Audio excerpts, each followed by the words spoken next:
नमस्कार. मी भाग्यश्री पाठक. मार्केट आणि मी हा सोप्या मराठीतून शेअर मार्केट समजावून सांगण्याचा माझा एक उपक्रम आहे. कालच्या कमेंटमध्ये मी सांगितलं होतं की उद्या तुम्हाला सांगेन. मी बिगिनर आहे, मला खूप लॉस होत आहे, अशी एक कमेंट होती. पहिलं कारण, तो माझा खूप चांगला मित्र आहे, ते माझे काका आहेत, तो माझा मामा आहे आणि तो मला चुकीचं सांगणार नाही. म्हणून एखाद्याने सांगितलेला शेअर घेतला जातो आणि हा मी शेअर का घेऊ हे जे कारण आहे ते विचारलं जात नाही आणि ते कारण खरं आहे का हे वाचलं जात नाही. सुरुवातीला 1-2 वेळेला त्याने सांगितलेला शेअर घेतल्यानंतर आपल्याला फायदा होतो आणि आपल्याला तो चटका लागतो की त्यांना विचारायचं शेअर घ्यायचा, विकायचा. प्रत्येक वेळेलाच असं होईल हे सांगता येत नाही. त्यामुळे प्रथम तुम्ही तुमच्या ज्ञानामध्ये गुंतवणूक केली पाहिजे आणि मग शेअरमध्ये केलेली गुंतवणूक ही फायद्याची ठरते.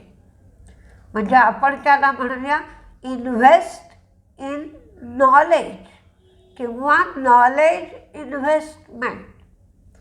ती करणं गरजेचं आहे आणि शेअरच्या नावावरून ती कंपनी काय करते याचा कयास बांधू नका.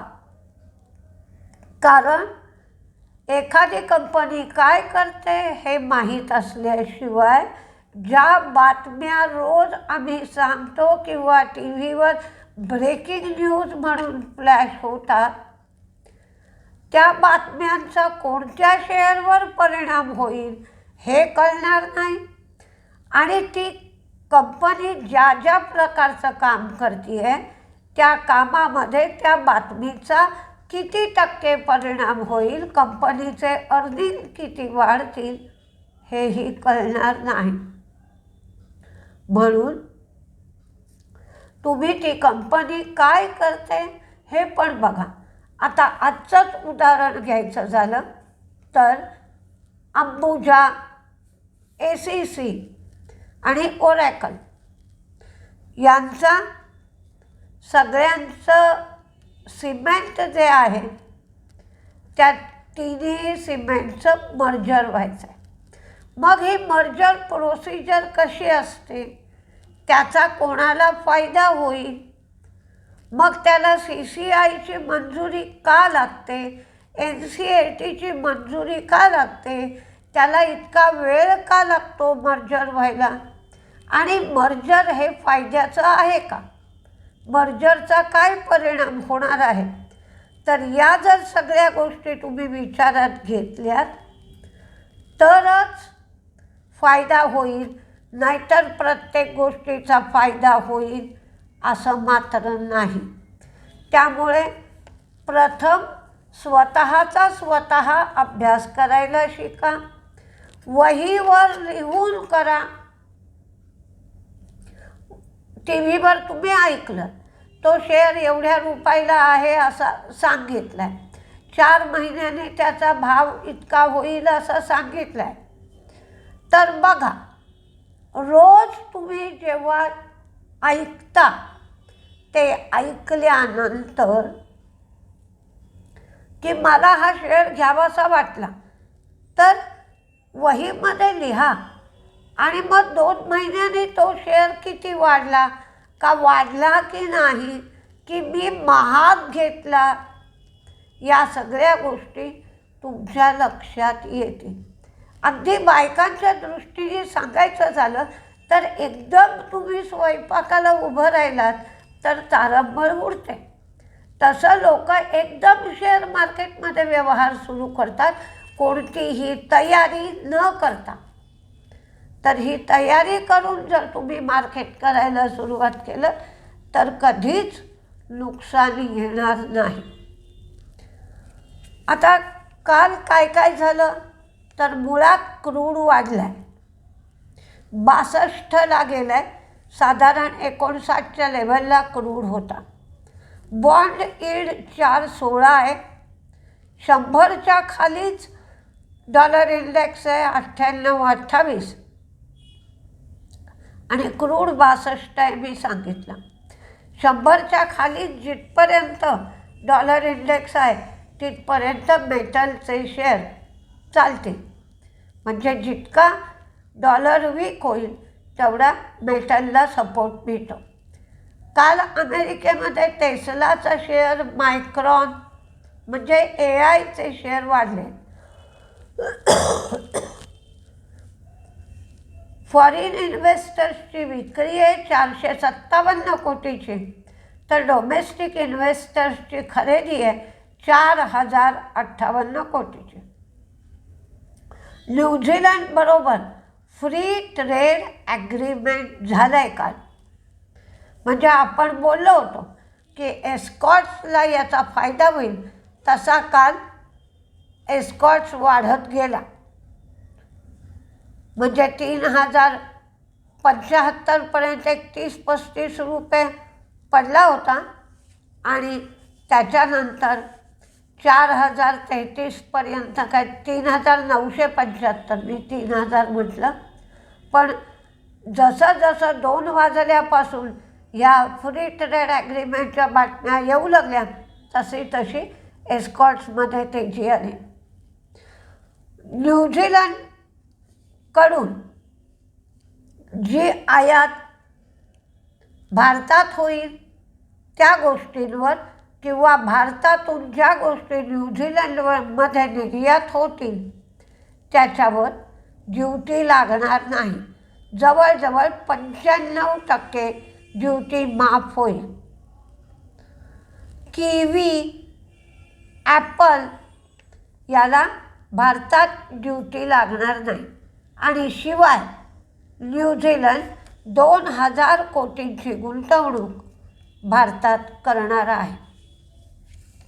या सगळ्यामुळे जो करार झाला आहे त्या कराराचा फायदा मिळू शकेल. आज ACC, अंबुजा आणि ओरिएंट सिमेंट यांच्या मर्जरची खबर आली. ACCच्या 100 शेअरला अंबुजाचे 328 शेअर मिळते आणि ओरिएंटच्या 100 शेअरला अंबुजाचे 33 शेअर मिळते. याचा जर आपण हिशोब घातला तर ओरिएंट सिमेंटच्या शेअर होल्डरला फायदा होईल असं दिसतं. साधारण 8% फायदा ओरिएंट सिमेंटच्या शेअर होल्डरला होतो आहे.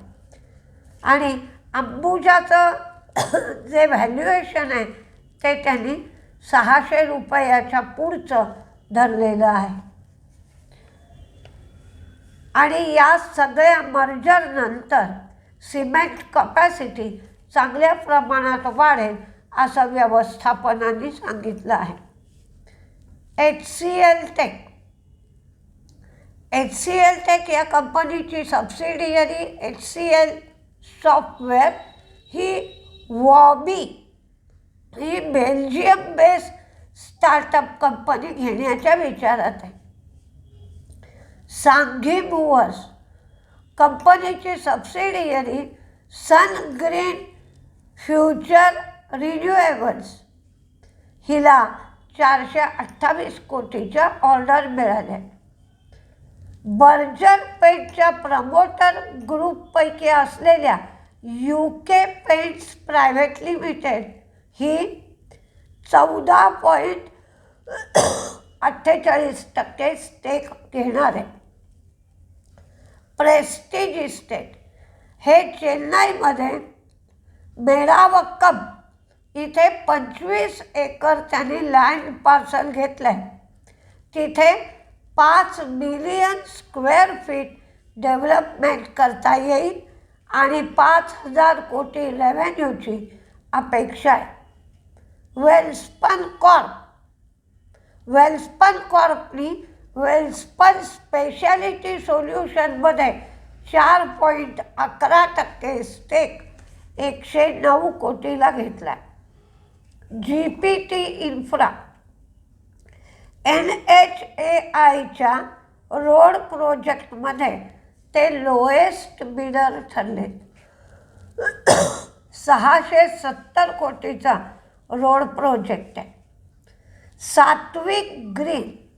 सात्विक ग्रीनची सबसिडियरी सात्विक सोलार यांना 486 कोटीची ऑर्डर सोलार PV मॉड्यूलसाठी मिळाली आहे.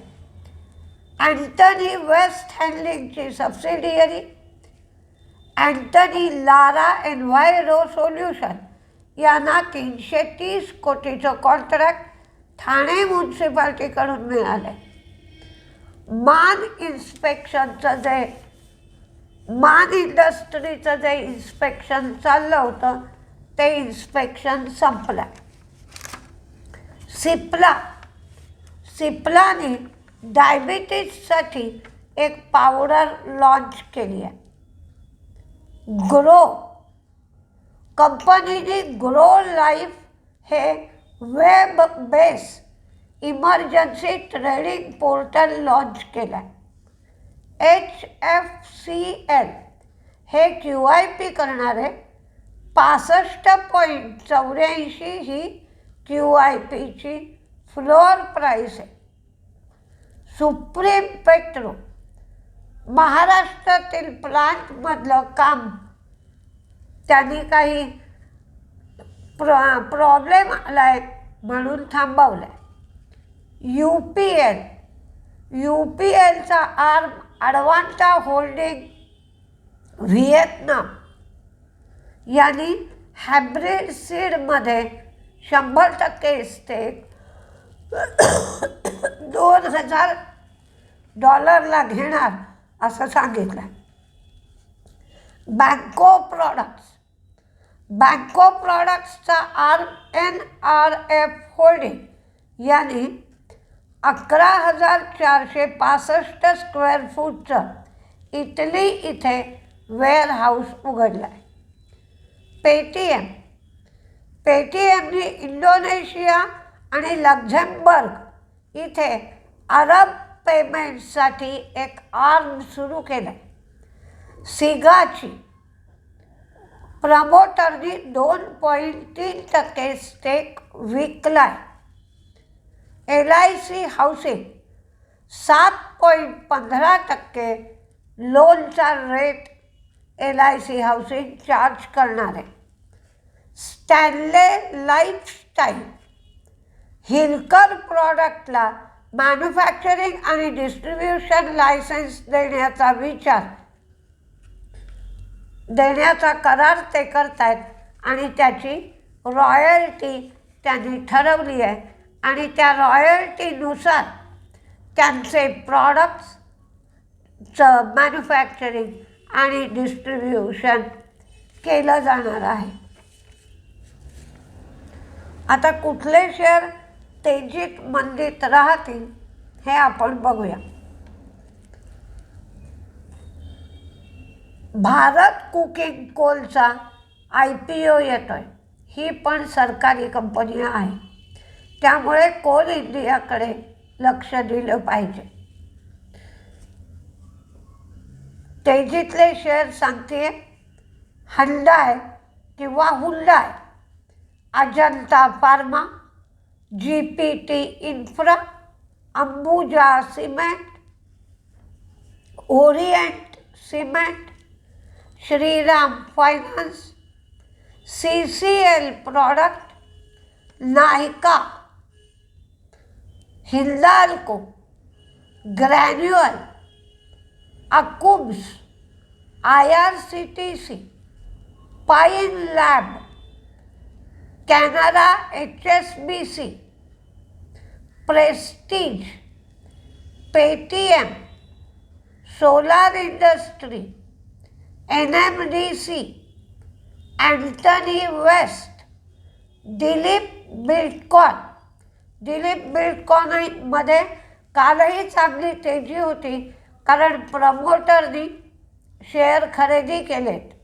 Welspun living, Satvik green, Sanghi movers, Dalmia Bharat, coal India, crude वाढलाय म्हणून ONGC, LG electronics, Britannia, Antony waste, Lloyds international, RVNL, Rites, टेक्समॅको,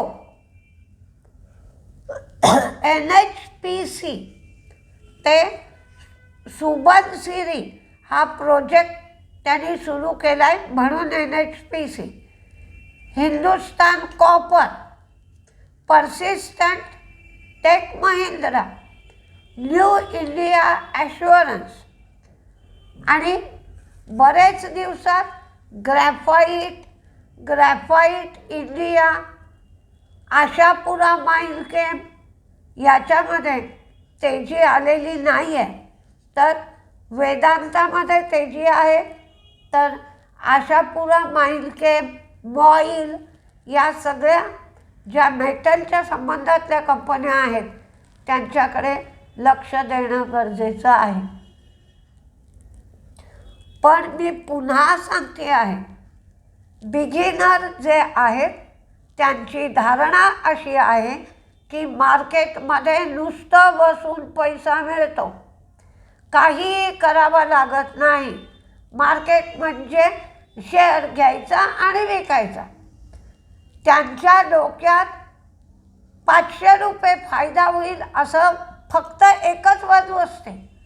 500 रुपये तोटा होईल ही साईड त्यांच्या डोक्यात कधीही नसते. असं नाही आहे. शेअर मार्केटमधल्या जेवढ्या कंपन्यांचे शेअर्स आहेत त्या कंपन्या बिझनेस करतात. बिझनेसमध्ये कधी प्रॉफिट येतो, कधी लॉस येतो. ज्या वेळेला त्यांचे बिझनेस चांगले चालत नाहीत त्यावेळेला त्या कंपन्यांचे शेअरही पडतात आणि मग ते शेअर तुमच्याकडे असतील तर तुम्हाला लॉस होतो. आणि ज्या वेळेला त्यांचे बिझनेस चांगले चालतात किंवा त्यांचे बिझनेस चांगले चालण्याचा सीझन असतो, काही कंपन्या सीझनल असतात, तर त्या सीझनमध्ये त्यांच्या मालाला मागणी असते. तर ज्या सीझनमध्ये त्या कंपन्या चालतात त्यावेळेला तुम्हाला त्या कंपन्यांचे शेअरही वाढतात आणि तुम्हाला फायदाही होतो. पण अभ्यास हा नक्की गरजेचा आहे. मग तो स्वयंपाक असो, तो संसार असो, ते शेअर मार्केट असो. मग तुम्ही त्याला अभ्यास म्हणा, जाणून घेणं म्हणा, नाहीतर प्रवास म्हणा, काहीही करा, प्रत्येक गोष्टीला अभ्यास हा गरजेचाच आहे. म्हणजे इथून तुम्ही विटीला निघालात, तुम्हाला काहीही माहिती नाही आहे, जाण्याच्या बाबतीत तुम्ही बिगिनर आहात आणि कुणाला विचारलं नाहीत का, खात्री करून घेतली नाहीत, टाईम टेबल बघितलं नाहीत, तर प्लॅटफॉर्मवर अर्धा तास उभं राहावं लागेल आणि तुम्हाला जिथे उतरायचं आहे तिथे ती गाडी थांबणारीच नसेल. किंवा नेमकं तुम्हाला विटीला जायचं आहे आणि तुम्ही कल्याणच्या बाजूच्या गाडीमध्ये जाल. तर प्रत्येक ठिकाणी माहिती घेणं, अभ्यास हे गरजेचं आहे. त्यामुळे गुंतवणूक ही ज्ञानामध्ये करा आणि ज्ञानामध्ये केलेली गुंतवणूक आयुष्याला नेहमी फायदेशीरच ठरते. याच्यावर विश्वास ठेवा आणि मगच मार्केट करा. बघूया काय काय होतं आहे. नमस्ते.